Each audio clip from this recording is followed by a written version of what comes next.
Good morning students. Last video के अंदर अपने रेस्पिरेटरी सिस्टम की बात कर रहे थे और रेस्पिरेटरी सिस्टम में अपने रेस्पिरेशन का मैकेनिज्म कर लिया था। Then now we are going to start a new topic, transport of gases.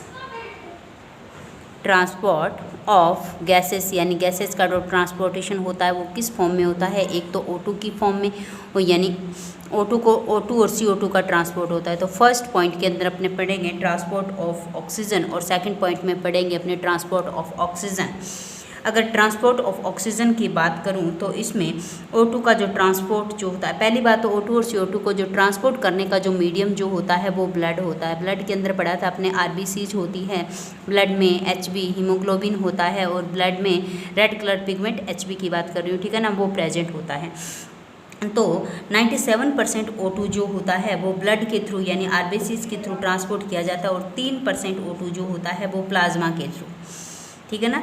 3% of O2 is carried in A dissolve state through the plasma. और CO2 में अगर बात करें तो 20 से 25% CO2 जो होता है वो ट्रांसपोर्ट होती है RBCs के थ्रू और 70% जो होती है बाइकार्बोनेट्स के फॉर्म में, ठीक है ना, बाइकार्बोनेट्स आयन के रूप में। अब पहली बात कि ट्रांसपोर्ट ऑफ ऑक्सीजन की बात करूं तो ऑक्सीजन के अंदर क्या होता है, आपको बता दिया कि ऑक्सीजन का ट्रांसपोर्ट जो होता है वो आपको बताया कि ब्लड के अंदर रेड कलर पिगमेंट होता है और इस हीमोग्लोबिन से ये ऑक्सीजन जो होता है वो बाउंड हो जाता है, बाउंड होकर के ये बनाता है ऑक्सी हीमोग्लोबिन। और हीमोग्लोबिन का एक मॉलिक्यूल जो होता है वो ऑक्सीजन के 4 मॉलिक्यूल के साथ बाइंड होकर के ऑक्सी हीमोग्लोबिन बनाता है। यानी ऑक्सीजन का 4 मॉलिक्यूल्स जो होते हैं हीमोग्लोबिन के 1 मॉलिक्यूल को कैरी करने की कैपेसिटी रखते हैं। जब ऑक्सीजन का हीमोग्लोबिन के साथ बाइंडिंग हो रही है, उसके साथ बाउंडिंग हो रहा है, तो इसको इफेक्ट करेगा ऑक्सीजन का पार्शियल प्रेशर, CO2 का पार्शियल प्रेशर और साथ में हाइड्रोजन आयन की कंसंट्रेशन और टेम्परेचर। ये सारे फैक्टर्स जो है इसकी बाइंडिंग को इफेक्ट करते हैं। अब हीमोग्लोबिन जो है percentage saturation of haemoglobin with oxygen, percentage saturation of haemoglobin, percentage saturation of haemoglobin with O2 and partial pressure of O2।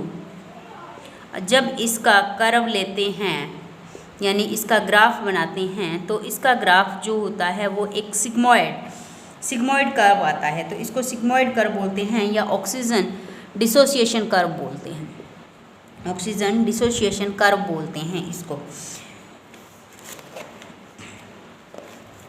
अब ऑक्सीजन डिसोसिएशन कर्व बोलते हैं और ये कौन कौन से फैक्टर की स्टडी करने में, जैसे PCO2 हो गया, PO2 हो गया, H+ आयन कंसंट्रेशन हो गया, यानी O2 की बाइंडिंग जो हीमोग्लोबिन के साथ है वो किस तरह से होती है, इस चीज़ को ये सारे फैक्टर जो हैं वो इफेक्ट करते हैं।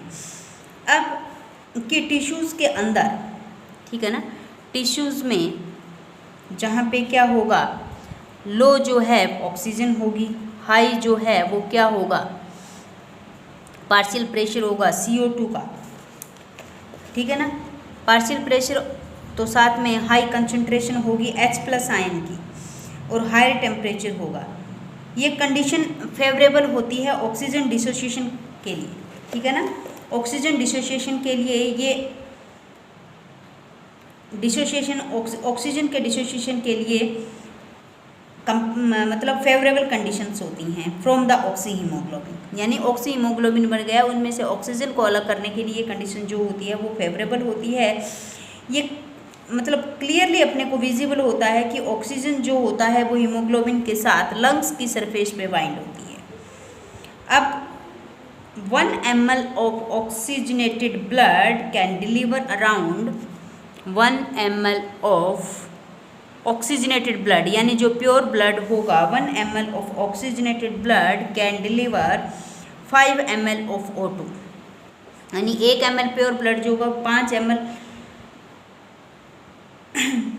ml ऑफ ऑक्सीजन को to the tissues under normal physiological condition के अंदर कैरी कर सकता है, डिलीवर कर सकता है, ठीक है ना। 1 ml of oxygenated blood can deliver around 5 ml of oxygen to the tissues, ठीक है ना, डिलीवर कर सकता है टू द टिश्यूज़। अब ट्रांसपोर्ट ऑफ कार्बन डाइऑक्साइड की बात करें या transport of CO2, transport of CO2 की अगर मैं बात करूं तो ये किस तरह से होता है। CO2 is carried by carb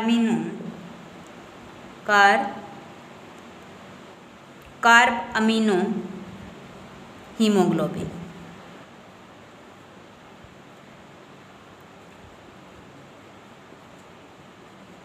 carb amino haemoglobin किसके द्वारा कैरिड की जाती है? कार्ब अमीनो हीमोग्लोबिन लगभग से 20 से 25% CO2 जो होती है।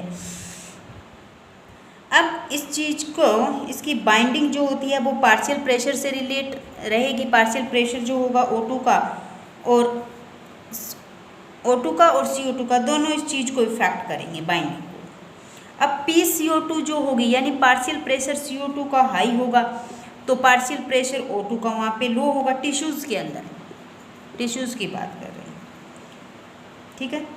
तो more binding of carbon dioxide tissues के अंदर, इसका पार्शियल प्रेशर ज़्यादा है, O2 का कम है, तो बाइंडिंग जो होगी CO2 की वो ज़्यादा होएगी।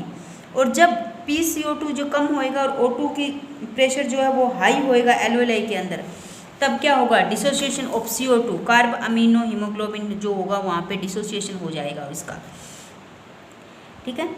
अब इसका डिसोसिएशन हो जाएगा। अब CO2 which is bound to haemoglobin from the tissues is delivered to the alveoli. कहाँ पे चली जाएगी? एल्वेलाई के अंदर वो चली जाएगी। नहीं, एल्वेलाई से क्या होना है? गैसेज एक्सचेंज होना लगा है। तो RBC के अंदर क्या होते हैं? कई हाई कंसंट्रेशंस के एंजाइम भी प्रेजेंट होते हैं जिनको कार्बोनिक एनहाइड्रेज एंजाइम भी बोलते हैं, ठीक है ना। और ये कुछ एक क्वांटिटी के अंदर प्लाज्मा में भी प्रेजेंट होते हैं। ये एंजाइम्स जो होते हैं वो क्या करते हैं? CO2 का बाइंडिंग करवाते हैं H2O के साथ में, ठीक है। इस तरह से बाइंडिंग होकर के क्या करता है? कार्बोनिक एसिड बनता है, कार्बोनिक एनहाइड्रेज एंजाइम बनता है। इसका वापस डिसोसिएशन हो जाता है,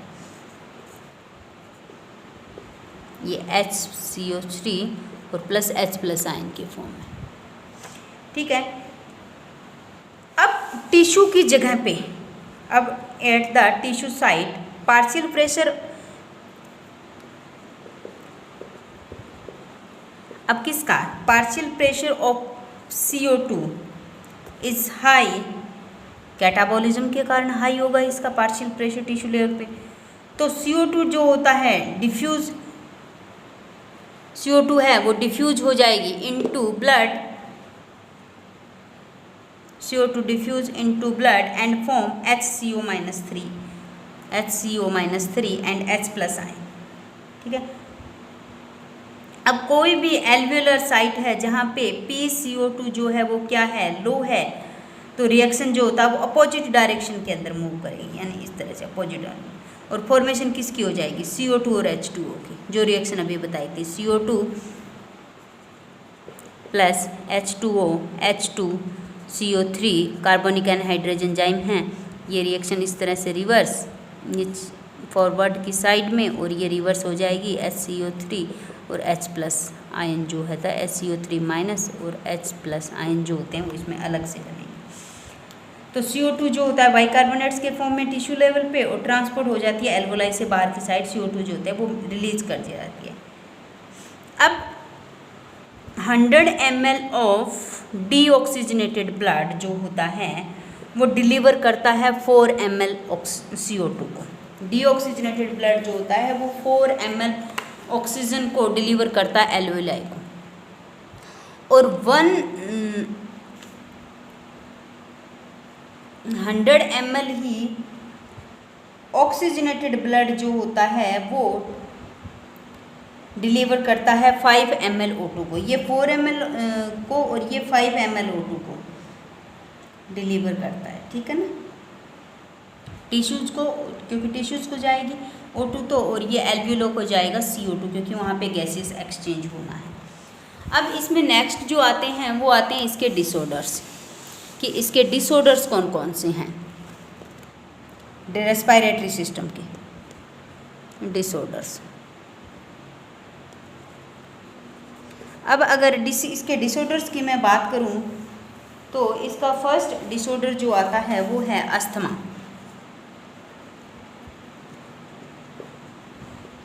यानी रेस्पिरेटरी सिस्टम में किसी तरह की प्रॉब्लम आ जाए तो अस्थमा जो होता है वो क्या होता है, ये एक डिजीज़ है जो रेस्पिरेटरी सिस्टम में होती है, जिसके कारण क्या होता है अपने को ब्रीथिंग में प्रॉब्लम आती है, यानी सांस लेने में प्रॉब्लम आती है, जिसके कारण स्नीचिंग वगैरह होने लगती है। और ये किसके कारण होता है, यह एक तरह का एलर्जिक रिएक्शन होता है जो पोलन ग्रेन्स के कारण होता है।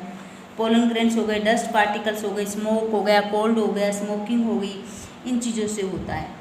कफ जो होता है वो हार्ड हो जाता है इसके अंदर,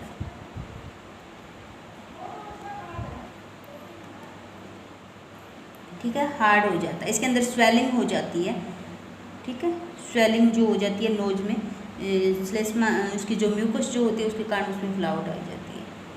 इससे बचने का सबसे बेस्ट तरीका है कि जो एलर्जिक एजेंट्स जो हैं, एलर्जिक कॉजिंग जो फैक्टर है उनसे अलग रहना चाहिए, ठीक है।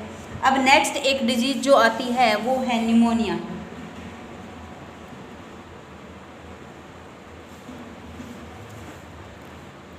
निमोनिया में क्या होता है, ये लंग्स इन्फेक्शन हो जाता है, यानी लंग्स में इन्फेक्शन हो जाता है स्ट्रेप्टोकोकस निमोनियाई के द्वारा।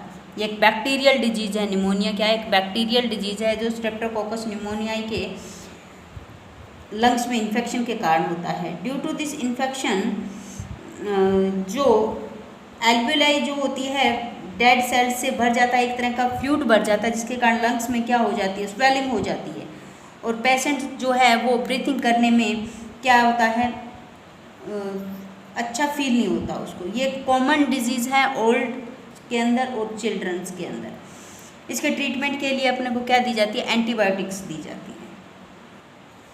एक डिजीज़ जो आती है, इसका डिसऑर्डर जो है वो cancer of lungs. Cancer of lungs में क्या होता है, इसका मेन रीज़न जो होता है वो स्मोकिंग होता है, स्मोकिंग के कारण होती है ये।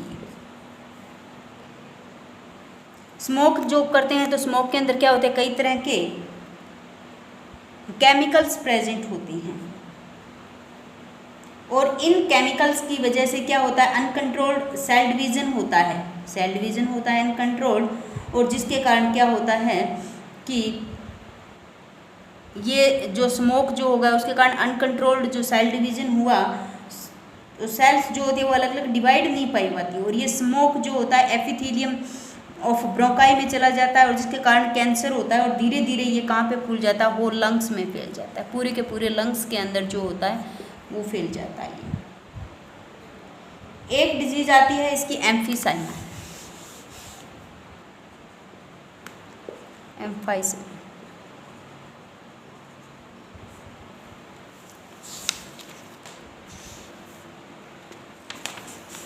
एम्फाइसेमा डिजीज़ के अंदर क्या होता है, ये एक क्रॉनिक डिसऑर्डर है, क्रॉनिक डिसऑर्डर है। इसके अंदर क्या होता है, जो एल्वियोलर वॉल्स जो होती है वो डैमेज्ड हो जाती है, एल्वियोलर वॉल्स जो होती है वो डैमेज्ड हो जाती है, alveolar walls damaged due to which respiratory surface is decreased. Respiratory surface जो होती है, एल्वियोलर सरफेस जो होती, आपको क्या पता है, एल्वियोलर वॉल्स जो है वो डैमेज्ड हो जाती है due to which respiratory surface is decreased. ये जो होता है सिगरेट स्मोकिंग जो होता है वो इसका एक मेन रीज़न है, सिगरेट स्मोकिंग जो है वो इसका एक मेन रीज़न है। अब एक नेक्स्ट डिजीज दी हुई है आपके ऑक्यूपेशनल रेस्पिरेटरी डिसऑर्डर।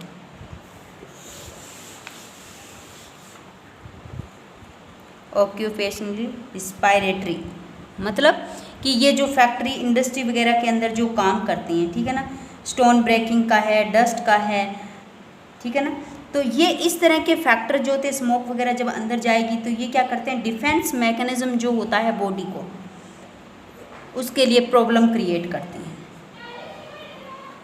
ठीक है। इसके सिम्टम्स जो हैं वो ऑन द स्पॉट या थोड़े कम टाइम के बाद में ही शो ऑफ नहीं होते, लॉन्ग टाइम पीरियड के बाद में इसके जो होते हैं वो फैक्टर्स जो होते हैं, सिम्टम्स जो है वो शो होने लगते हैं। इसके कारण जो होता है वो सीरियस लंग्स जो है वो डैमेज्ड हो जाते हैं। अब इससे बचने के लिए क्या करते हैं, जो फैक्ट्री इंडस्ट्री वगैरह के अंदर काम करते हैं पेशेंट, वो क्या करते हैं, मास्क पहनते हैं, क्या कहते हैं, प्रोटेक्टिव मास्क जो है वो यूज करते हैं।